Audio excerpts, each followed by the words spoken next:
တန်ကျန်ခန်းကြီး6အငယ်တိတ်ကနေ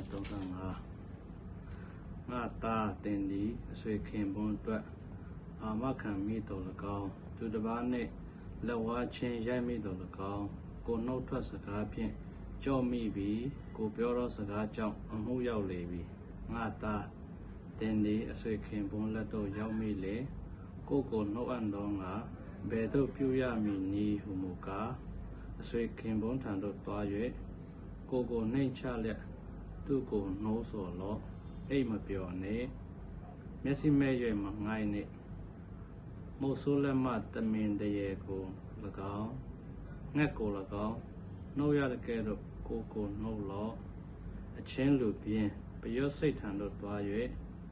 သူ၏အပြုမှုတို့ကိုဆင်ခြင်သဖြင့်ပညာရှိစေလော့ပယောစိတ်သည်ဆရာမရှိပဲ့ပြင်သောသူမရှိမင်းမရှိပဲလျက်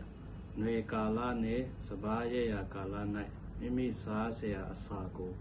ရှာဖွေတူထားတတ်၏အိုလူပြင်း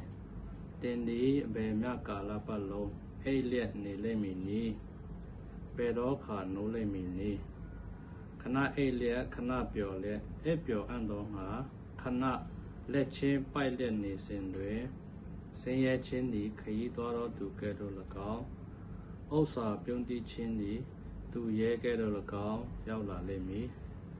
ဆိုးရုပ်သောသူနှင့်မတရားသောသူသည်ကောက်လိမ်သောစကား၌ကျင်လည်တတ်၏မျက်တောင်ခတ်လျက်ခြေဖြင့်အမှတ်ပေးလျက်လက်ချောင်းတို့ဖြင့်တွင်တင်လျက်ပြုတတ်၏ကောက်သောစိတ်တဘောနှင့်ပြည့်စုံ၍မကောင်းသောအကြံကိုအစဉ်ကြံစီတတ်၏သူတစ်ပါးချင်းရန်တွေ့စေခြင်းကပြုတတ်၏ထို့ကြောင့်သူသည်အမှတ်တမဲ့မှုရောက်၍ကိုးကွယ်အမရပဲချက်ချင်းကျိုးပဲ့ပစ္စည်းရလိမ့်မည်ထာဝရဘုရားမုန်းတော်မူသောအရာ6ပါးမကဆက်ဆုပ်ယွန်ရှာတော်မူသောအရာ9ပါးဟုမူကားထောင်လွှားသောမျက်နှာတစ်ပါးမုတာ၌ကျင်လည်သောရှာတစ်ပါးအပြစ်မရှိသောသူ၏အသက်ကိုတတ်သောလက်တစ်ပါး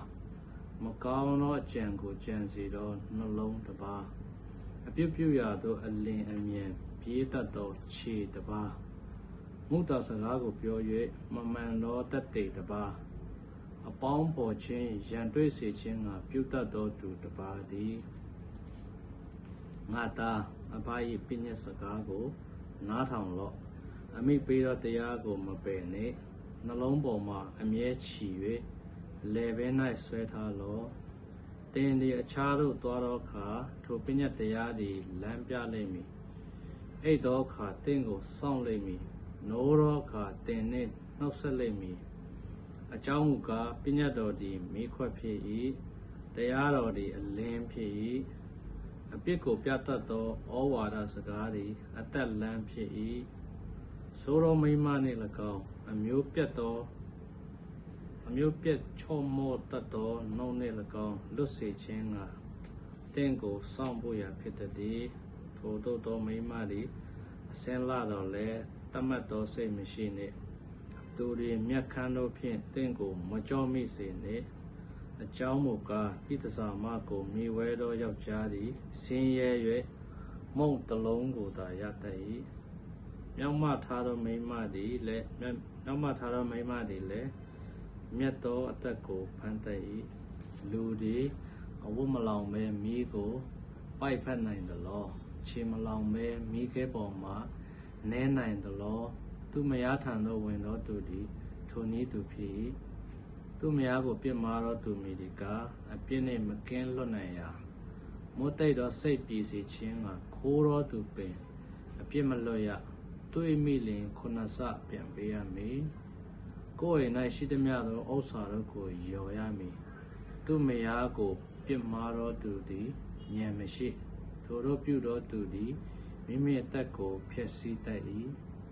နာကျင်စွာထိခိုက်ခြင်းနှင့်အတည်ရှုတ်ချခြင်းကိုခံရလိမ့်မည်သူရဲ့ရှက်ကွဲခြင်းသည်မပြေနိုင်အကြောင်းမူကားယောက်ျားသည်မယားကိုမယုံသောစိတ်ရှိလျှင်ပြင်းထန်စွာအမျက်ထွက်တတ်၏အပြစ်ပေးချိန်ရောက်သောအခါတနာခြင်းမရှိတတ်ရောပင်ငွေမိမြကိုပမာဏမပြုတ်တတ် များစွာသောလက်ဆောင်တို့ကိုပေးတော်လဲစိတ်မပြေတတ်မှန်တယ်